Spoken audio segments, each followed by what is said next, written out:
Olá amigo, olá amiga, você do nosso canal do YouTube. Para a gente é um prazer imenso recebê-lo mais uma vez aqui para mais um vídeo onde estaremos abordando comprovações bíblicas dentro da área arqueológica, né? Por que tantas pessoas perguntam? Por que esse livro deixa pessoas com tantas dúvidas, tantas indagações? Porque muitas vezes esse livro tem sido um livro contestado com tantas polêmicas, onde pessoas estão divididas.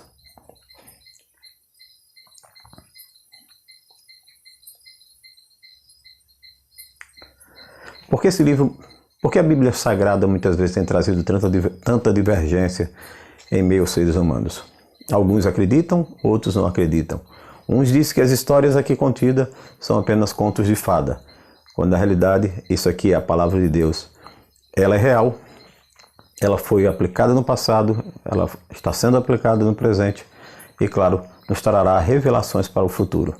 Então, hoje nós vamos tratar de algumas evidências arqueológicas para que você possa compreender, né? A gente vai buscar alguns documentários que retratam a veracidade da palavra de Deus, inclusive tratando de algumas histórias relacionadas com a sua palavra, tá bom? Então, antes da gente abri-la, vamos pedir permissão a Deus. Vamos lá?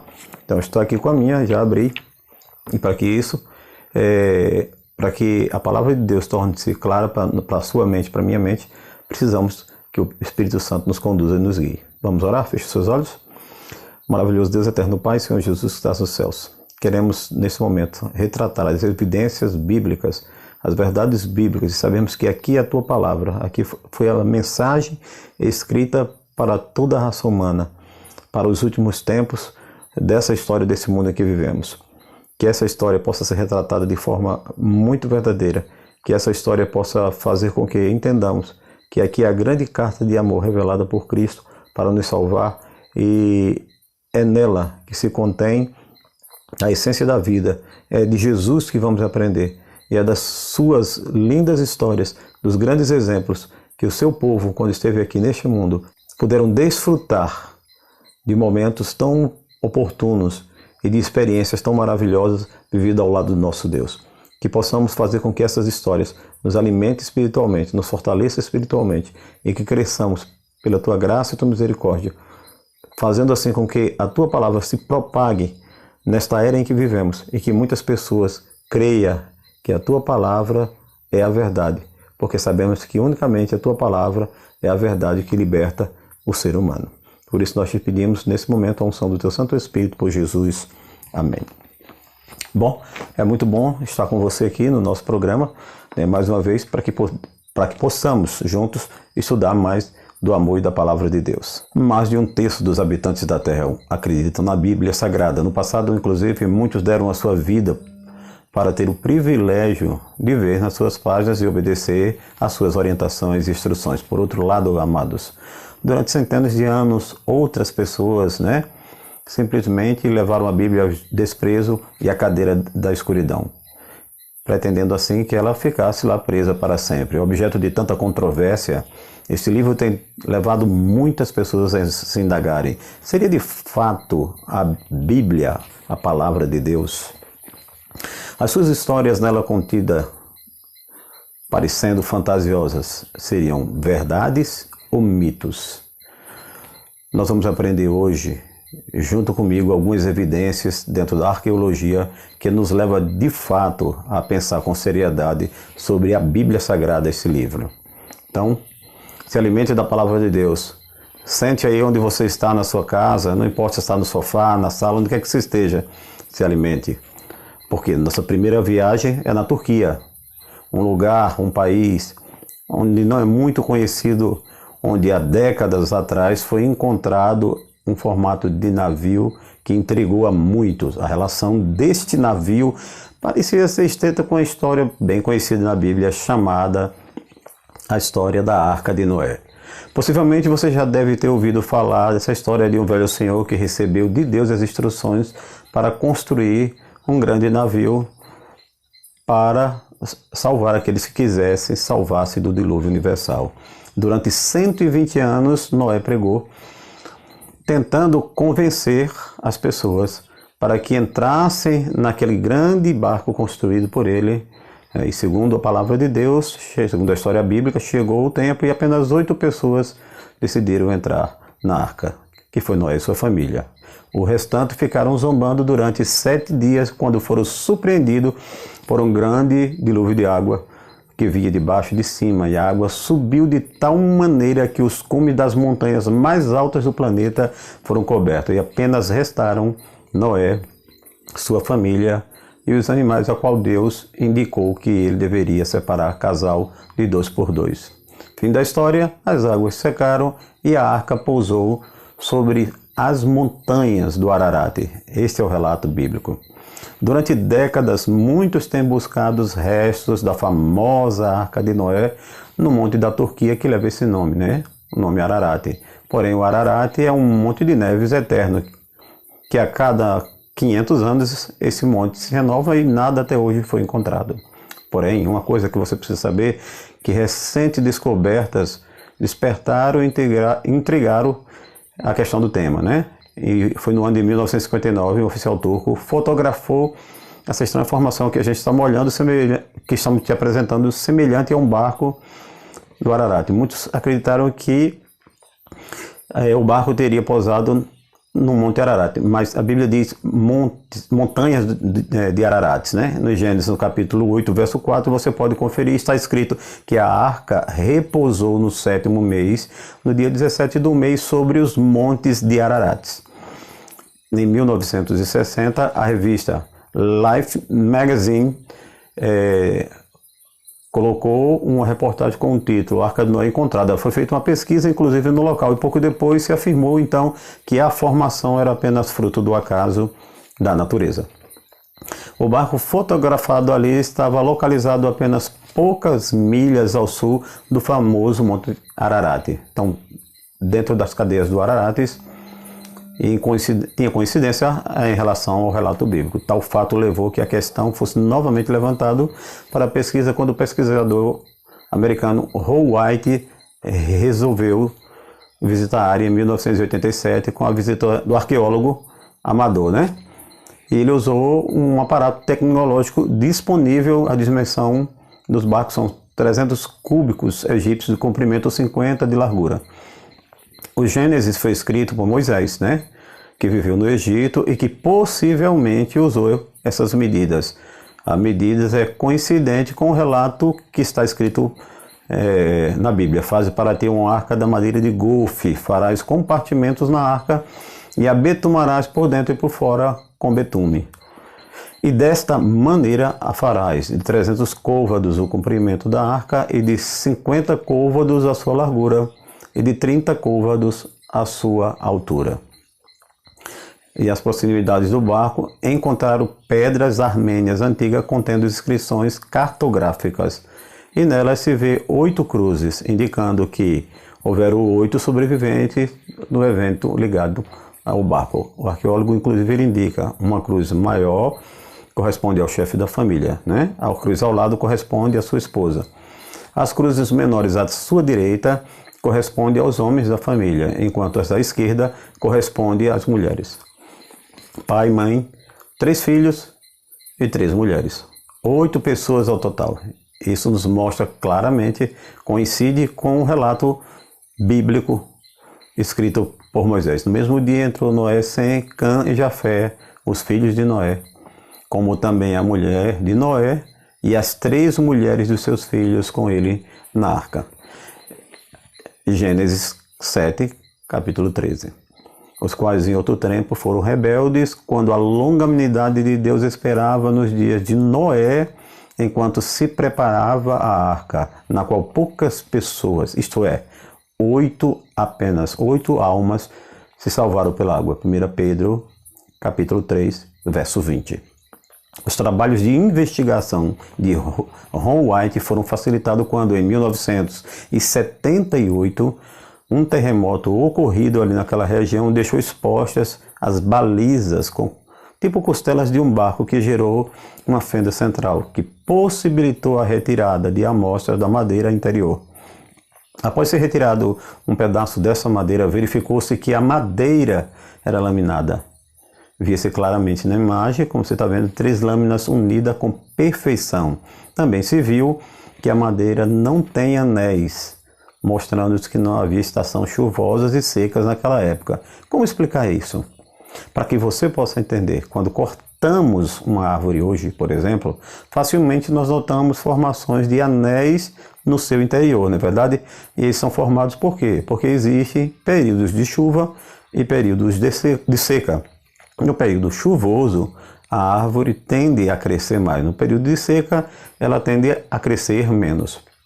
E há localidades onde a árvore ela hiberna. Praticamente, elas deixam de crescer.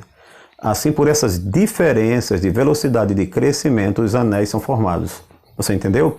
Mas a madeira encontrada neste barco, né, na Turquia, pelo arqueólogo, não possui anéis, mostrando que ela é de alguma época na qual não havia estações chuvosas e secas. Como resolver então esse mistério?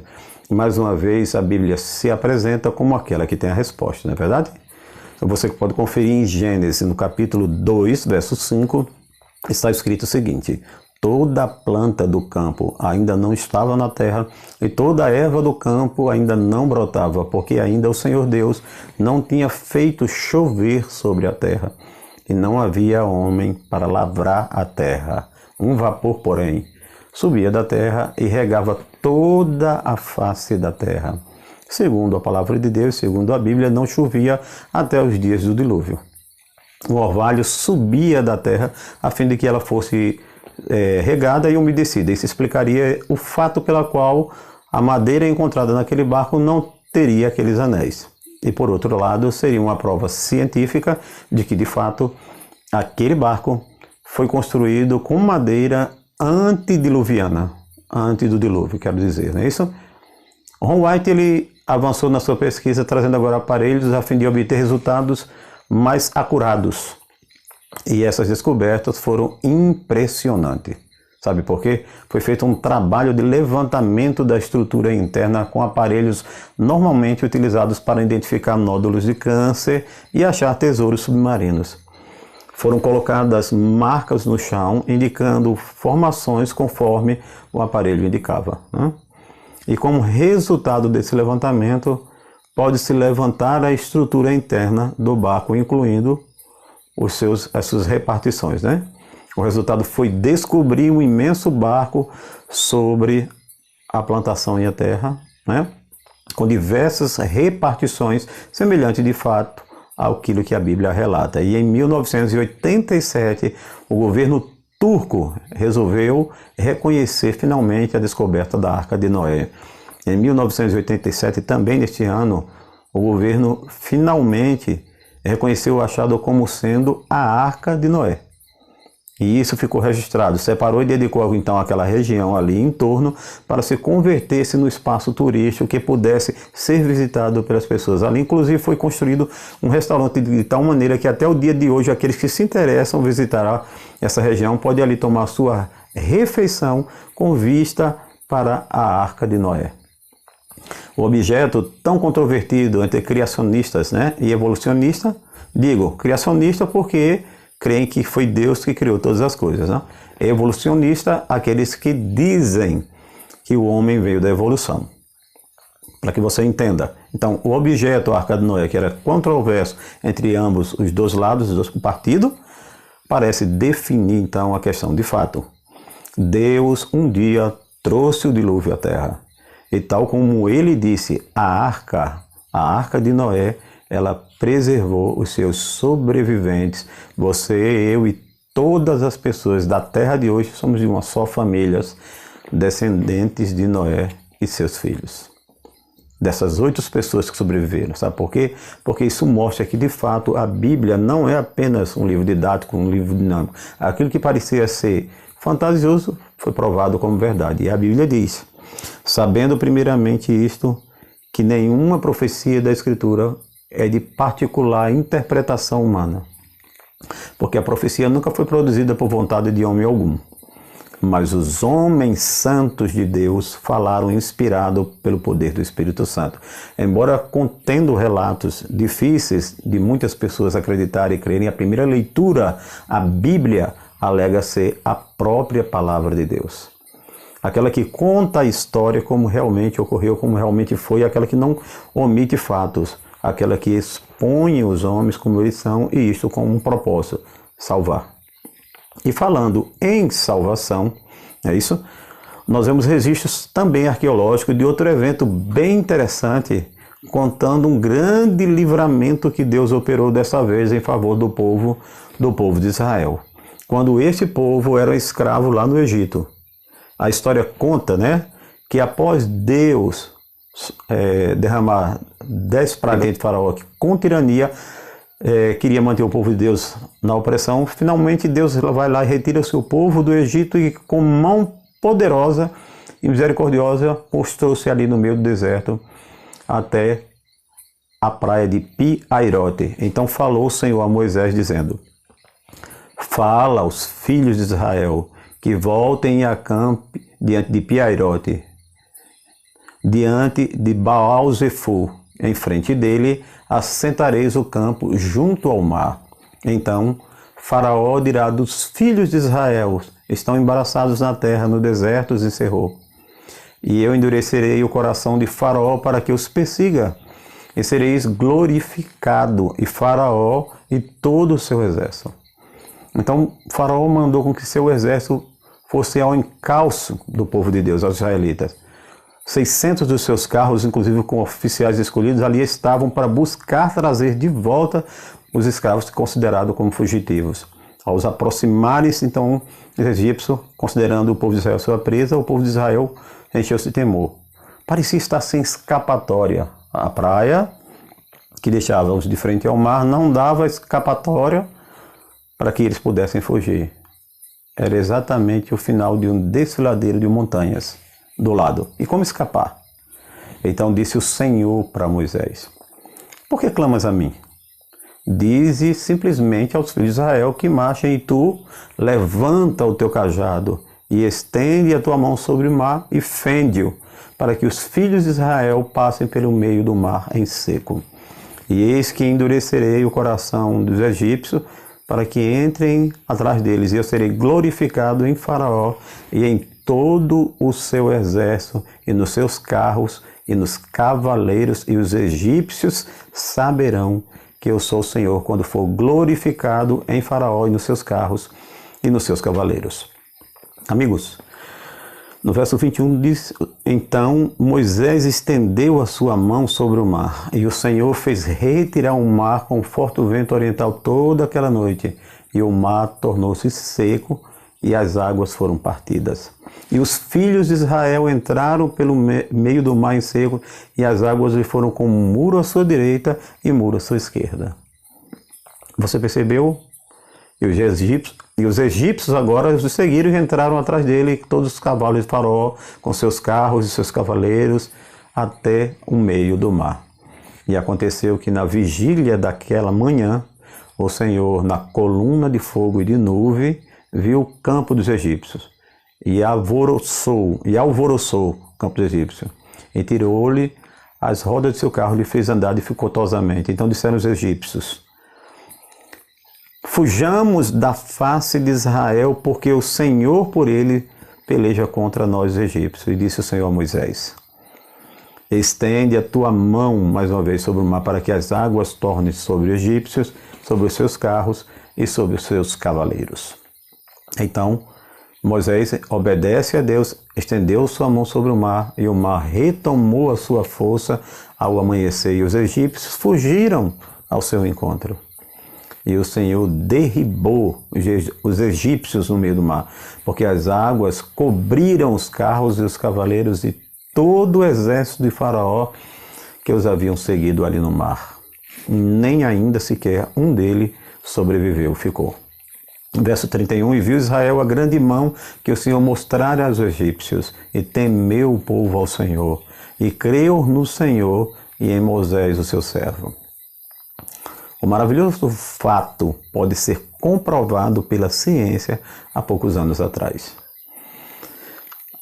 Então Ron White e sua equipe estiveram mergulhando também nessa região que falamos. A praia de Pierotti é hoje conhecida como Noriba, uma praia frequentemente visitada pelos egípcios. Nesse local, a equipe do arqueólogo decidiu então mergulhar a fim de procurar vestígios que de fato comprovassem que houve uma travessia neste local.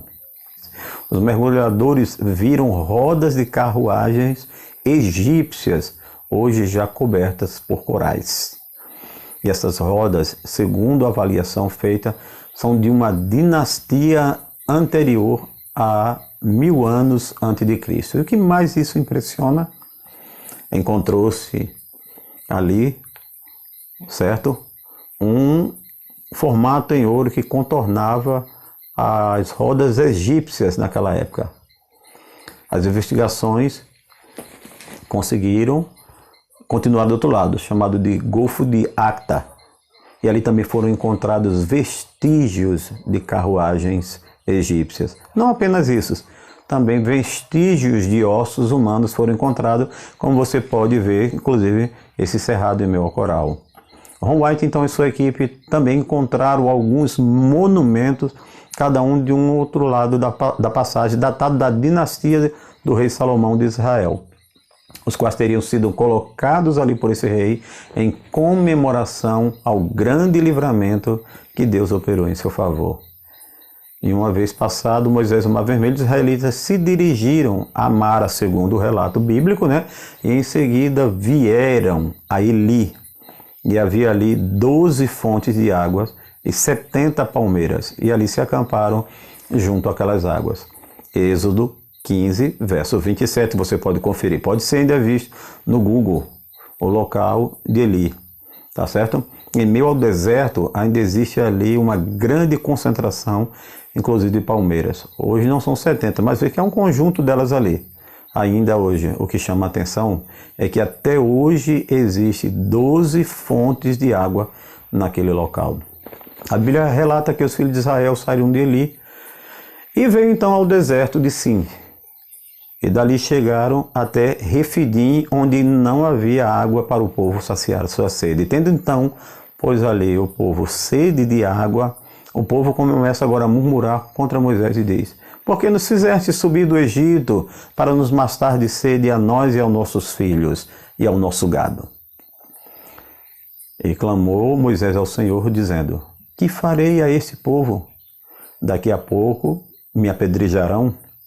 Então o Senhor falou a Moisés: passa diante do povo, toma contigo alguns dos anciões de Israel e toma na tua mão a tua vara com que feriste o rio e vai.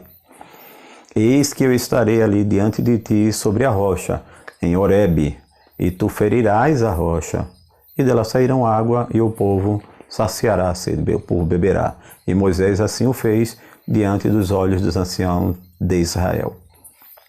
Seguindo a provável trajetória do povo de Israel por este deserto, Ron White encontrou este também local onde facilmente pode ser visualizado a pedra, a 18 metros inclusive de altura, que contém uma marcação impressionante.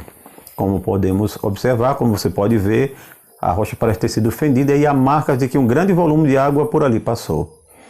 A fenda é tão grande que uma pessoa consegue passar em meio a ela, de um lado para o outro. Em Êxodo 19, a Bíblia diz que, tendo partido de Refidim, vieram ao deserto de Sinai e acamparam no deserto.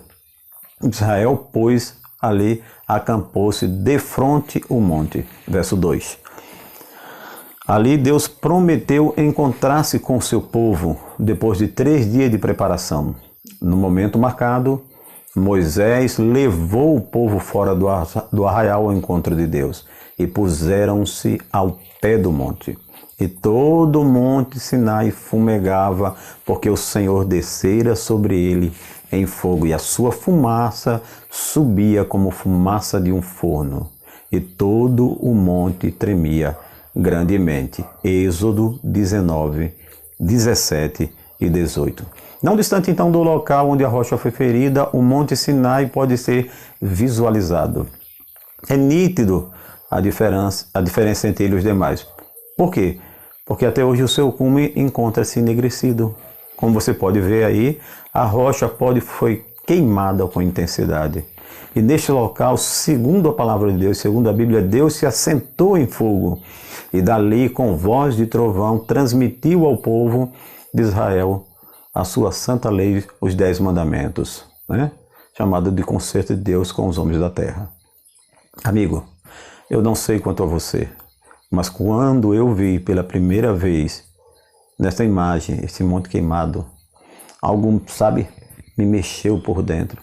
Eu pude de fato ver que essas evidências, esses fatos nos mostram que temos um Deus vivo, um Deus que um dia visitou a humanidade e deu a ela o seu conserto, deu a ela os seus mandamentos. Deus comanda tudo isso aqui nessa terra. Um Deus que, como diz a Escritura, Ele conta até os fios dos cabelos da nossa cabeça. O temor de Deus ali nesse momento, então, sabe, se apoderou de mim. Aí eu pergunto, o que essa cena te gera? Será que ela consegue te impactar? Uma coisa diz que Deus, na ocasião, deu a Moisés os mandamentos em tábuas de pedra. Sabe por quê? Porque pedra é algo que não pode ser mudado. E também a Bíblia diz que Deus tratou de escrever com o seu próprio dedo os seus mandamentos que ali foram dados. E esses mesmos mandamentos que foram quebrados, foram pisados por mim e por você. Quantas vezes fazemos aquilo que não agrada a Deus? Quantas vezes eu e você temos desobedecido a Deus? A Bíblia mostra para mim e para você o cuidado que Deus tem por nós. Tendo todo o universo para cuidar, se ocupou de vir visitar-nos pessoalmente a fim de nos ensinar o caminho correto, o caminho do bem. Uma lei que foi dada por amor, para a nossa felicidade, para aqueles, claro, que a cumprem, andam bem na sua vida, com preceitos como, por exemplo, não matarás, não adulterarás, não furtarás, não dirás falso testemunho, deve ser obedecido, lembra-te do dia do sábado, para o santificar, não terás outro Deus diante de mim. Querido, a proposta de Deus permanece até hoje diante de nós. As palavras ditas no Monte Sinai, elas ressoam através das éreas e chegam até a mente, minha e sua e a todos nós. E o que faremos com elas? Será que nós as renegaremos o montante que vamos considerar lixo histórico? Vamos pegar a palavra de... ou vamos considerar as palavras das Escrituras, ou vamos considerar as provas da arqueologia, que de fato essas provas são verdadeiras, a fim de que eu e você creiamos em Deus. Seria tão difícil crer na palavra daquele que disse a verdade. Ele mesmo disse, eu sou a verdade. Temos visto que um dia Deus operou aqui na terra por meio de um dilúvio. Ele suportou a maldade, segundo o relato do Gênesis, até um limite que não suportou mais. Mas quando ele viu que seria para benefício do próprio homem suprimir e dar à humanidade um novo recomeço, ele precisou intervir na história. Querido Jesus, quando esteve aqui na terra, falou que Deus vai intervir por uma segunda vez. Que Ele mesmo irá intervir pela segunda vez. E Ele diz, como foi nos dias de Noé, assim será também a minha vinda, a vinda do Filho do Homem. Porquanto, assim como nos dias anteriores ao dilúvio, comiam, bebiam, casavam-se e davam-se em casamentos, até o dia em que Noé entrou na arca, e não perceberam até que veio o dilúvio e os levou a todos. Assim será também a vinda do Filho do Homem. E você? Andará despercebido? Você acha que não tem muita coincidência com o que se acontece hoje? Deus irá intervir na terra. Deus oferece hoje para mim e para você uma oportunidade. A sua palavra diz que Deus amou o mundo de tal maneira que se deu seu Filho unigênito para que você e eu não pereçamos, mas tenhamos a vida eterna. João 3,16 é o que está lá escrito claramente. Deus tem feito uma oferta para mim e para você, para que nós aceitemos a Ele como nosso Salvador. E se nós o aceitarmos, Ele vai mudar a nossa vida e fazermos em harmonia com a sua lei e o seu pacto. A escolha é sua, viu? A escolha é nossa. Mas o meu maior desejo é que eu e você tomemos a decisão certa. Que Deus te proteja. Nos encontramos no próximo vídeo. Até a próxima. E não se esqueça, a voz é nossa, mas a palavra é do nosso Deus. Um forte abraço. Deus te abençoe ricamente.